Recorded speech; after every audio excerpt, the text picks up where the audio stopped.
Bonjour à tous. Dans cette leçon, on va voir comment programmer sur MATLAB un système dynamique bruité. Alors, système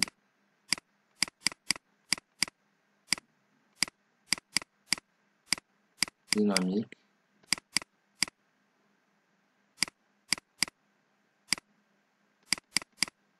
bruité.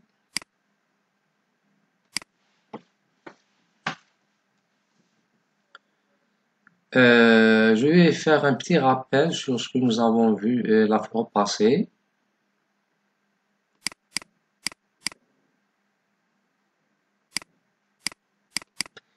Dans le tutoriel passé, nous avons vu comment créer un signal bruité.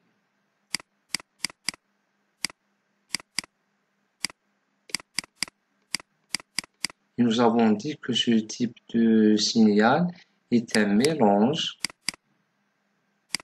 d'un signal déterministe avec un signal aléatoire, qui est dans ce cas le bruit perturbant, c'est-à-dire un signal bruité xt et la somme c'est pour le mot mélange, d'accord?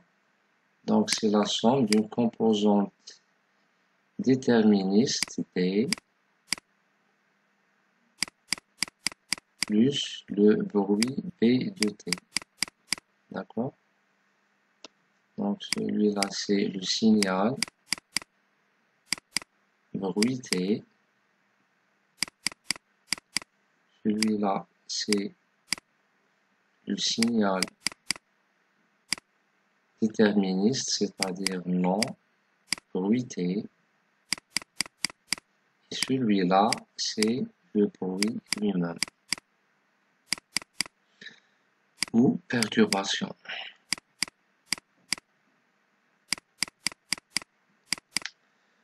D'accord?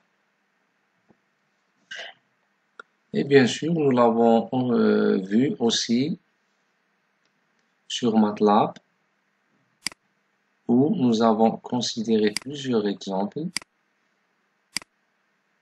Si par exemple on considérait un signal aléatoire et un signal périodique sinusoïdal T,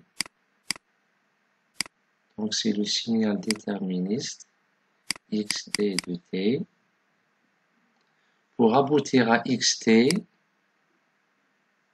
on va l'additionner ou le sommer avec un signal aléatoire, comme celui-là. D'accord? Donc on fait ce signal plus celui-là. Le résultat va être un signal bruité. T.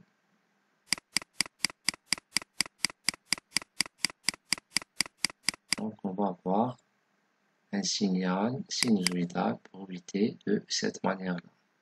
D'accord? Donc celui-là c'est xt, celui-là c'est le bruit B de T, et enfin le résultat c'est le signal bruité X de T. Maintenant, nous allons considérer la même chose mais en utilisant les systèmes, c'est-à-dire on va créer un système bruité. Maintenant, pour obtenir un système bruité,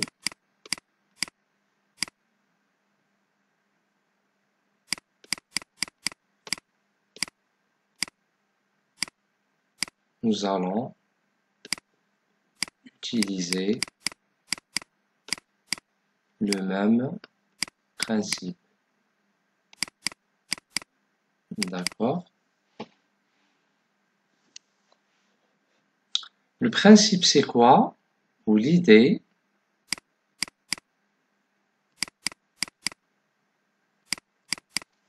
ici pour les signaux, vous constatez que nous avons additionné un signal non bruité avec un bruit. C'est-à-dire nous avons la somme de deux signaux. Et c'est ce que nous avons appelé un signal bruité. D'accord? Mais pour les systèmes, on ne peut pas faire la même chose. C'est-à-dire on ne peut pas additionner un système avec un bruit. C'est-à-dire dans ce cas, on ne peut pas dire qu'un système bruité égale un système non bruité plus un bruit. Pourquoi cette déclaration est fausse? Parce que cette quantité-là et celle-là sont des systèmes. Celui-là est un système et celui-là est un système. Mais cette quantité est un signal. D'accord? Donc, on ne peut pas additionner un système avec un signal. C'est pour cette raison que cette proposition est fausse.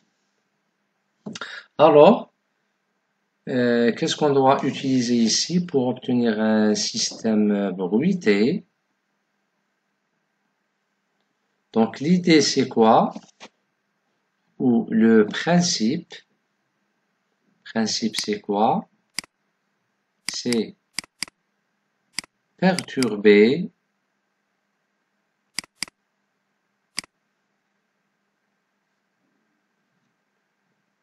le système avec, perturber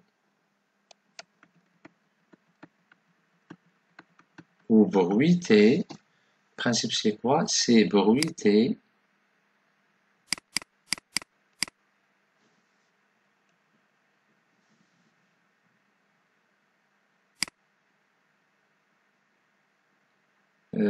les signaux,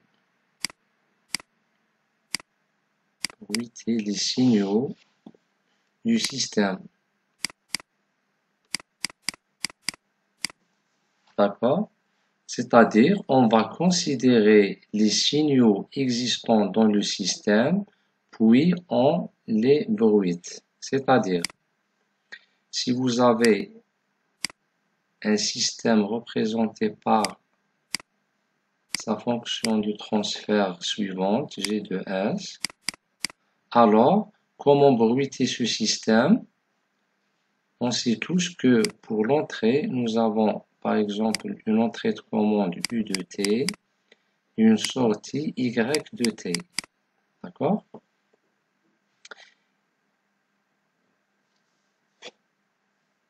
Bruiter les signaux, c'est-à-dire on va voir les signaux qui vont influer sur ce système. D'accord? Le premier signal influent, c'est le signal de sortie Y de T. D'accord?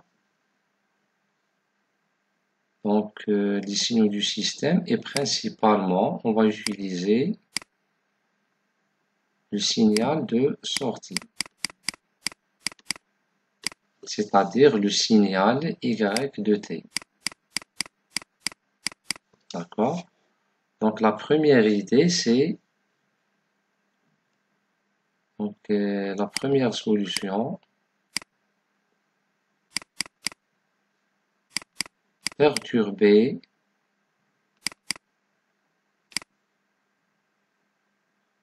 le signal de sortie Y de T. Comment on va le perturber? On va lui ajouter une perturbation ou un bruit de la façon suivante. D'accord?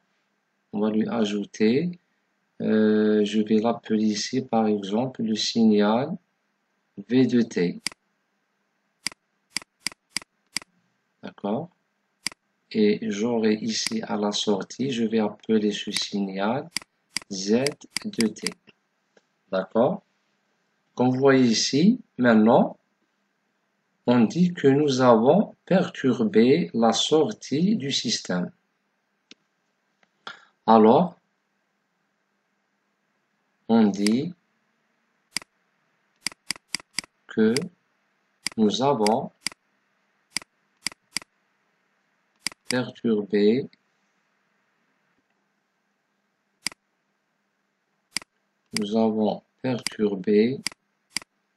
la sortie du système. D'accord? Maintenant, donc, qu'est-ce que nous avons obtenu? Nous avons obtenu la sortie suivante.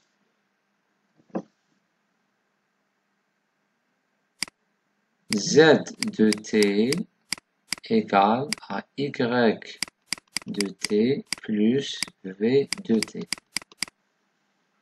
Alors, Z de T, c'est quoi le Z de T? Z de T, c'est la sortie bruitée du système. Et bien sûr, le YT va être la sortie non bruitée du système. Et V de T, c'est le bruit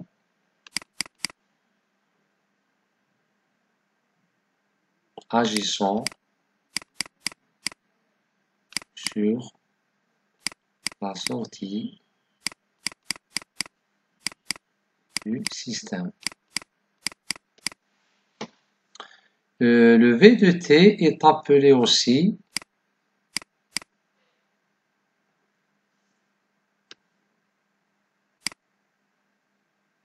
on appelle V de T bruit de mesure.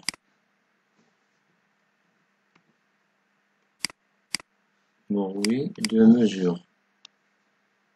C'est très important. J'encadre cette dénomination. C'est le bruit de mesure, d'accord?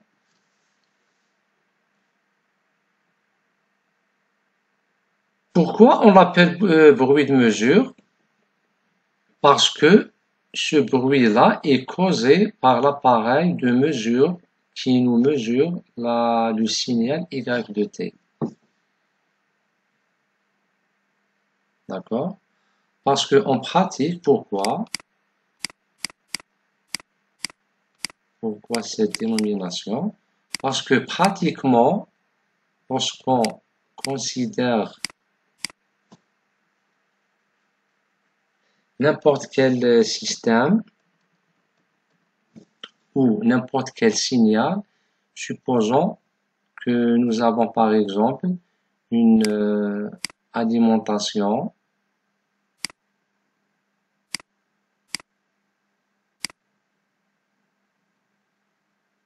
un circuit électrique simple, d'accord? Nous avons une résistance R et un condensateur C. Ici, c'est la tension E, une FEM. Supposons que nous voulons calculer le courant, mesurer le courant dans cette maille. Alors, on va, pour mesurer le courant I, on va utiliser un ampèremètre, d'accord? Je place par exemple l'ampèremètre ici, d'accord? L'ampèremètre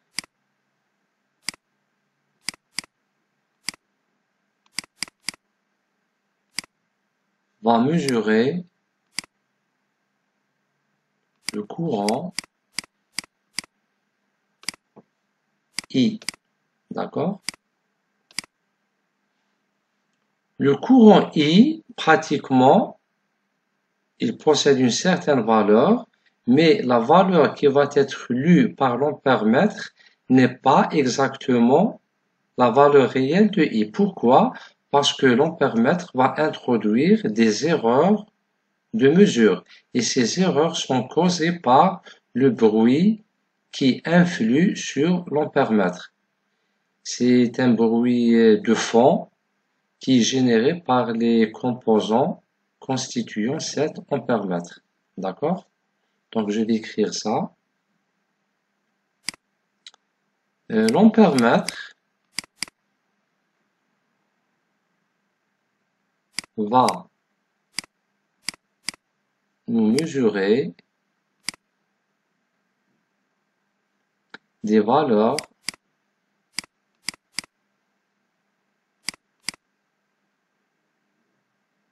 différentes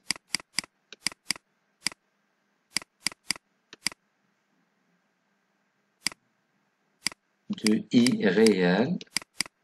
Pourquoi? Car l'ampèremètre va introduire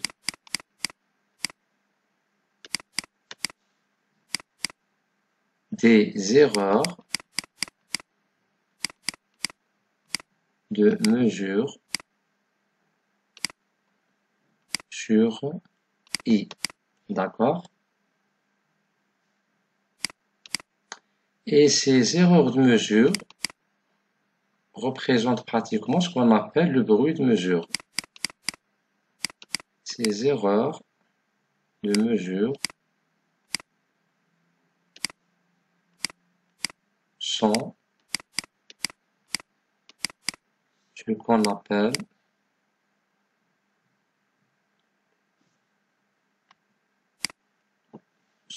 appelle bruit de mesure.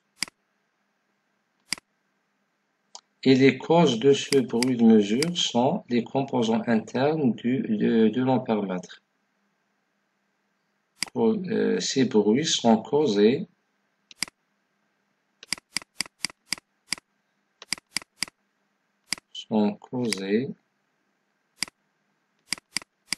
par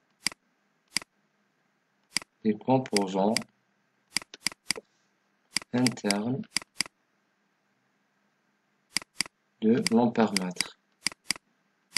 On l'appelle aussi bruit de fond. Bruit de fond. D'accord? Donc, le I qui va être indiqué ici, en réalité, c'est quoi? Le I délivré par l'ampèremètre va être égal au courant I réel plus V de T. D'accord? V de T, c'est le bruit de mesure. Et c'est la même chose qu'ici. D'accord?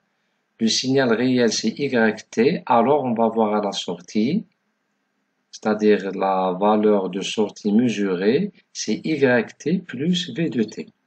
C'est la même chose ici. La sortie réelle mesurée, c'est quoi? C'est I de T, c'est la valeur réelle du courant, qui est une valeur inconnue, pardon, plus le bruit V de T. Pour ce I-là, il est inconnu. D'accord?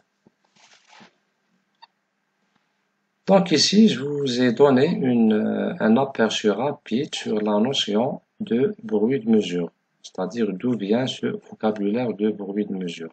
D'accord? Et c'est la première méthode pour l'obtention d'un système bruité. D'accord? Donc, cette méthode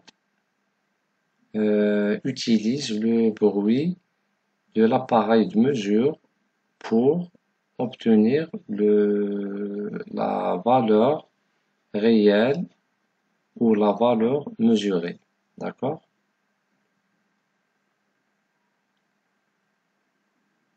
Donc ici on peut ajouter une petite explication. Z, la sortie bruitée du système, donc c'est la sortie réelle qu'on observe, c'est la sortie observable. Observable. La sortie observable, et celle-là, c'est la sortie idéale. C'est-à-dire, cette sortie est non observable. Par non observable, je veux dire que sa valeur est inconnue. D'accord? Je veux dire ici, cette valeur est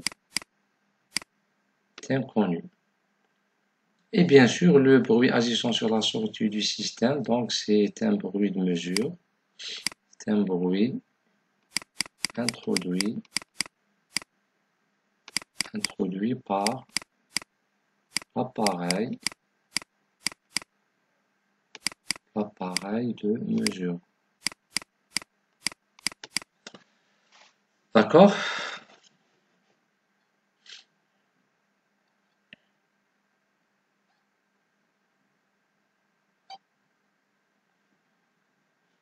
Donc ça, c'était la première solution pour perturber le signal, le système. Maintenant, une autre solution, une deuxième solution pour perturber le système, bien sûr. Alors maintenant, si on considère le système suivant avec une entrée U de T et une sortie Y2, alors cette fois-ci, on va perturber le système par le signal suivant que je vais appeler WT. D'accord? Le signal WT est un bruit. Maintenant, le bruit W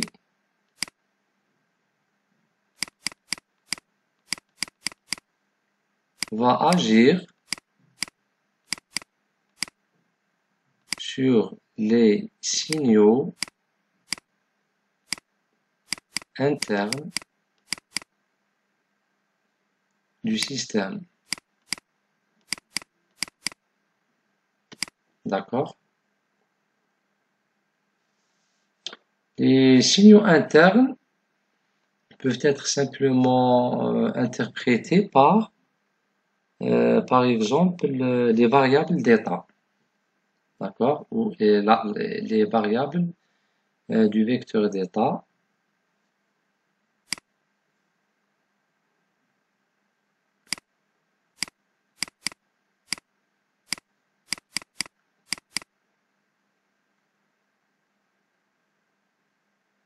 Les signaux internes sont, par exemple,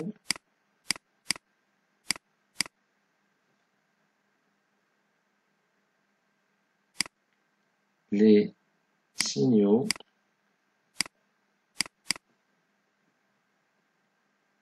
du vecteur d'état du système.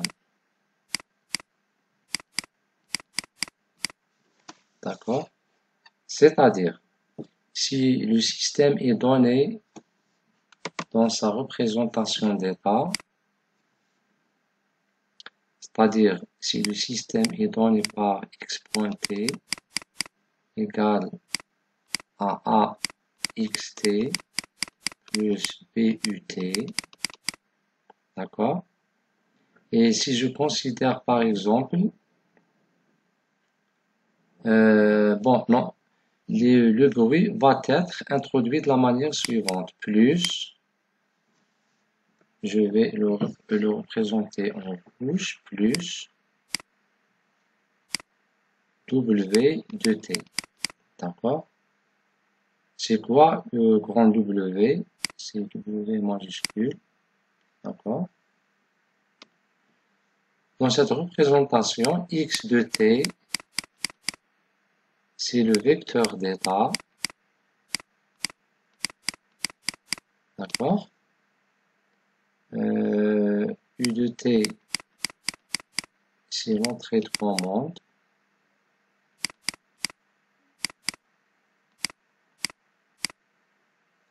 Le vecteur d'état est d'ordre par exemple n fois 1.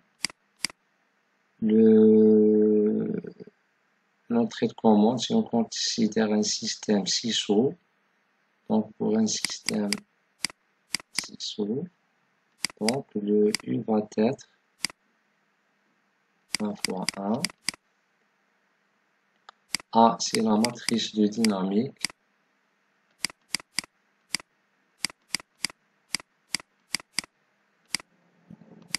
C'est une matrice d'ordre n fois n.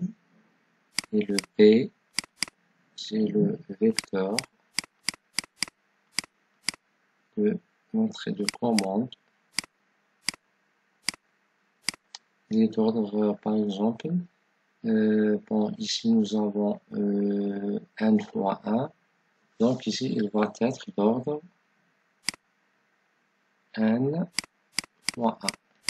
D'accord? Et W, c'est le vecteur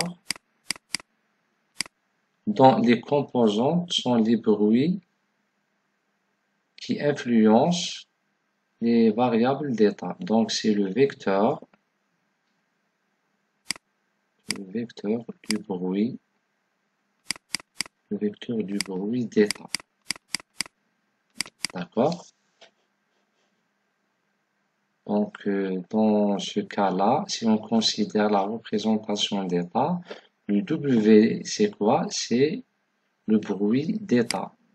D'accord? On va l'appeler bruit d'état. Il est différent du bruit de mesure que nous avons vu ici. D'accord? Je vais considérer un exemple simple pour voir cette représentation en quantité scalaire. Exemple, si je considère un vecteur d'état xt constitué de deux composantes, le x1 de t et x2 de t. D'accord? Dans ce cas, nous avons n égale 2. D'accord? Avec ce vecteur, le A va être une matrice 2 fois 2, le P va être un vecteur 2 fois 1, et U va être un scalaire 1 fois 1. Donc, dans ce cas, nous avons le x1 point de t, x2 point de t va être égal à la matrice A, c'est une matrice 2 fois 2. Par exemple, ici, nous avons A, B, C et D, fois x1 de t et x2 de t. Je suis en train de considérer cette équation dans le cas où n égale à 2. D'accord? Plus le B, bon, A, B, C, D, E, F, et fois U. D'accord? Plus, bon, j'oublie ici de donner la dimension de WT. Le WT, dans ce cas, est d'ordre 2 fois 1. D'accord? Donc ici, AB, le vecteur X est d'ordre 2 fois 1. Et le vecteur W, il est d'ordre 2 fois 1 lui aussi. D'accord? Donc le W va être égal, puisque nous avons deux composants, donc il va être constitué de W1 de T et W2 de T. C'est les composantes de bruit pour chaque variable d'état.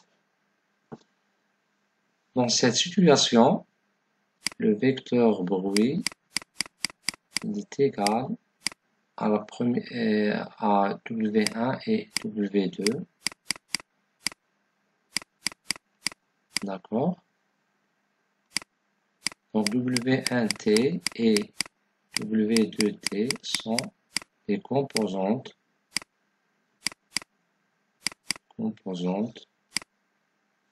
du bruit d'état.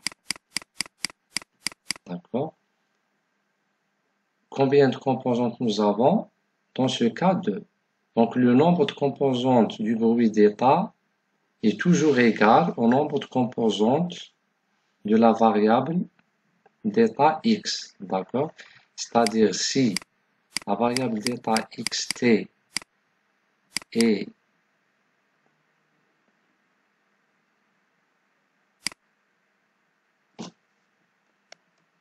si le vecteur d'état xt possède n composantes, alors le w possède lui aussi aura n composantes. C'est-à-dire, on bruite chaque état. Chaque état est bruité. Le W1, c'est le bruit du premier état. Le W2, c'est le bruit du deuxième état. Si je décompose cette écriture matricielle,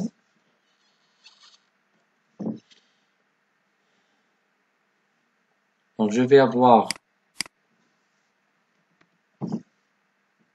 je décompose celle-là, donc je vais avoir x1 point de t, première variable d'état, c'est a x1 de t plus b x2 de t.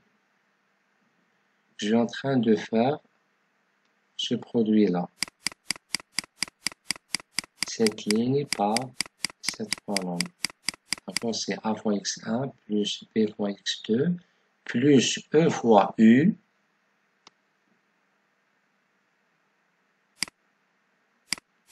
plus e fois entrée u de t plus w1t plus, comme vous le voyez ici, je vais le mettre en rouge, w1t. D'accord? Les A, B, C, D, E, F sont des constantes ou des paramètres du système. D'accord? La même chose pour la deuxième variable. Donc, j'aurai C, x1 de t, plus t, x2 de t, plus f, u de t, plus la deuxième composante, w de t. Vous voyez bien ici, dans la représentation d'état du système, vous constatez bien que chaque composante d'état ou chaque variable d'état est perturbée par un bruit de mesure. Par un bruit d'état. On constate bien que chaque variable composante d'état,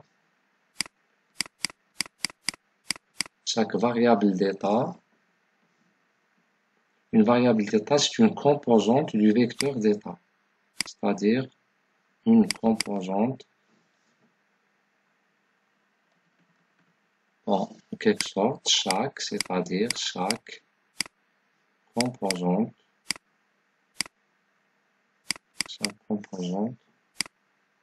du vecteur d'état. Alors, on constate bien que chaque variable d'état est bruitée par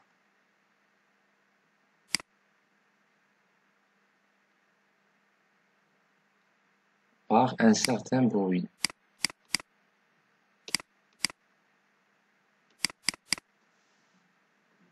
Indépendamment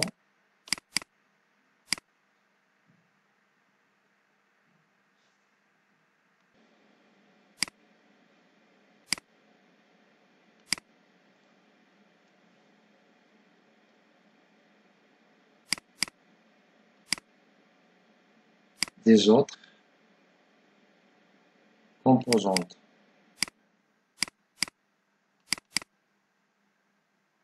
bien sûr les composantes d'état. Donc, grosso modo ici, vous voyez bien comment on perturbe ce système. Donc, je récapitule. Un système peut être bruité par deux méthodes. La première, soit on bruite la sortie du système, donc on lui ajoute à la sortie un bruit V de T, comme vous le voyez ici, ou on peut bruiter directement les signaux internes du système de la manière suivante. Donc on injecte le bruit au système, comme vous le voyez ici, et mathématiquement, cela peut être facilement fait en considérant la représentation d'état, qui nous donne la forme bruitée suivante. X point c'est AX plus BU plus WT, où le WT est appelé dans ce cas le bruit d'état, parce qu'il agit sur les états, comme vous le voyez ici. D'accord?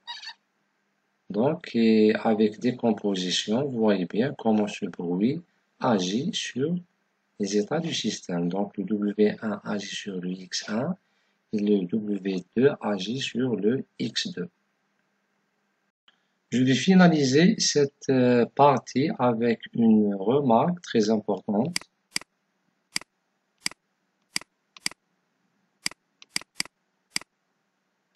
Les deux types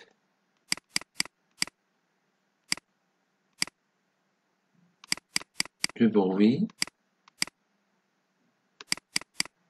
de mesure et bruit d'état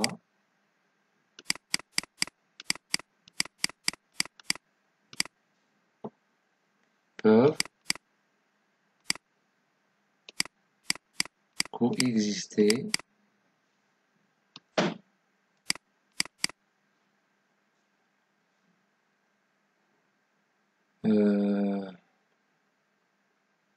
ensemble,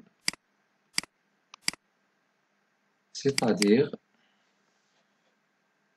on peut les utiliser simultanément. Cela veut dire graphiquement que le système, je vais les faire en rouge,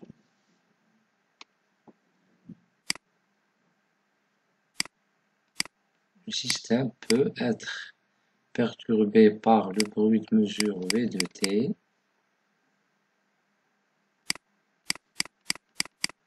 et par le bruit d'état WT en même temps.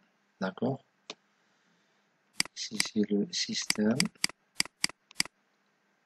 Et à ce niveau-là, nous avons la sortie du système en bruité et Z de T, c'est la sortie bruitée. Et bien sûr, ici, nous avons l'entrée de commande.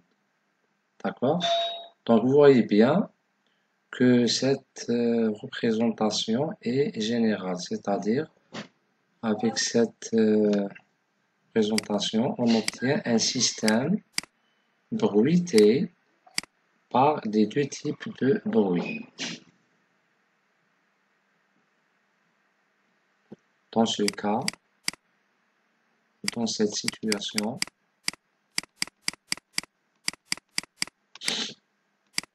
le système est bruité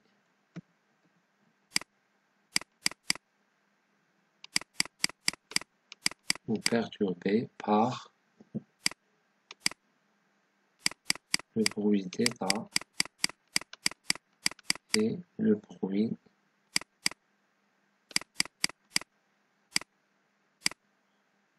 de mesure en même temps. D'accord? Quelles sont les causes de ces bruits? Le bruit de mesure V de T est causé par l'appareil de mesure. Causé lors du processus de mesure, c'est-à-dire il est causé par les erreurs de l'appareil de mesure.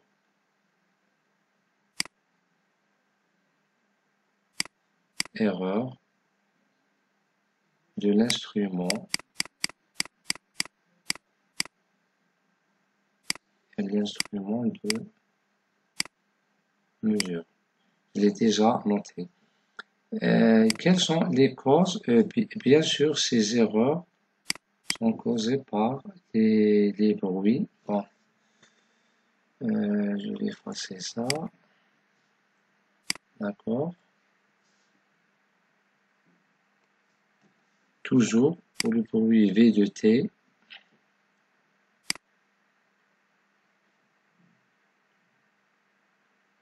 Si le bruit généré au niveau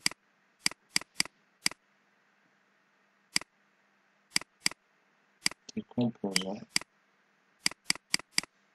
électroniques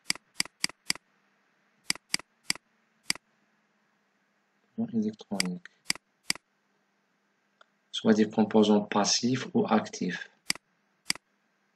On l'appelle bruit de fond. D'accord? Maintenant, pour le bruit WT, le bruit d'état,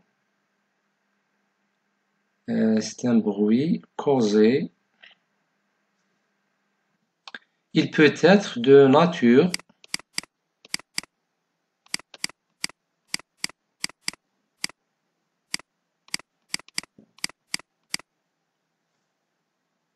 interne ou externe. C'est-à-dire, ce bruit, le W, il peut provenir du monde externe sous forme d'ondes, par exemple, d'ondes qui peuvent perturber le système, nature externe, c'est-à-dire le système peut être perturbé par des ondes qui proviennent de l'extérieur, d'accord? Ces ondes peuvent influer le bon fonctionnement de ce système.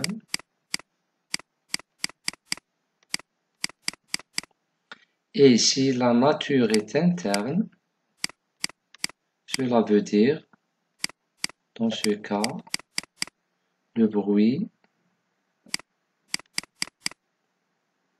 sera causé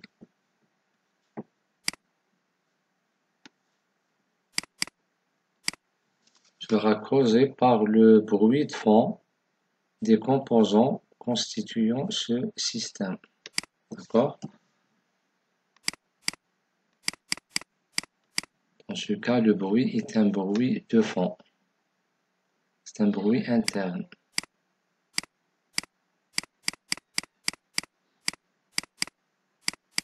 Bien sûr, ce bruit de fond est causé par les composants constituant ce système.